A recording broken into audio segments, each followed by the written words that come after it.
Hi there, sixth graders. Mr. Kerr here. Hope you are doing well and had a fantastic Thanksgiving break. I hope everyone got all caught up if you had anything to get caught up on.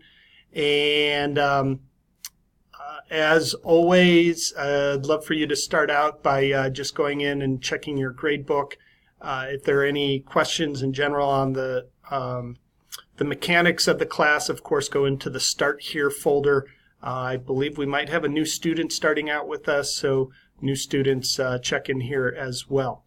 And this week, we're going to talk about the triangle trade, specifically the Atlantic triangle slave trade. And this is a really tough piece of history. And this is not just about the United States. This is not just about North America, but this is about the entire what's called the New World, both North, South, and Central America and the Caribbean, and its part in the Atlantic slave trade. And then there's also this economic term called triangle trade. So we need to be really sensitive. This talking about slavery, especially in our country and in fairly recent history in the world, can be pretty sensitive. So it's not a real happy thing to talk about, but we do need to. It is history. We do need to talk about it. So as we go into this week, and you're completely updated. You looked at your grade book. You're all caught up on messages and everything. We are looking at week 14, Triangle Slavery in the Americas.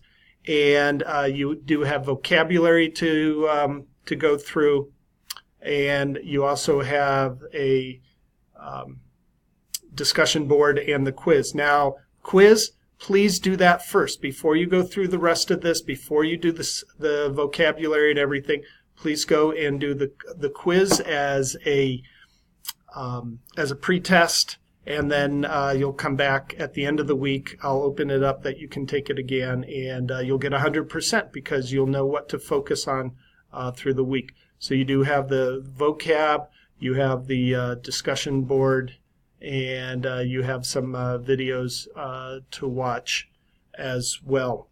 All right, so that's what you have on tap for this week. Let me know if you have any questions. We're getting close to the end of the semester at winter break. So please let me know if you have any questions. Really important we get all caught up if you are not already. Thanks. Have a great day. I will see you soon.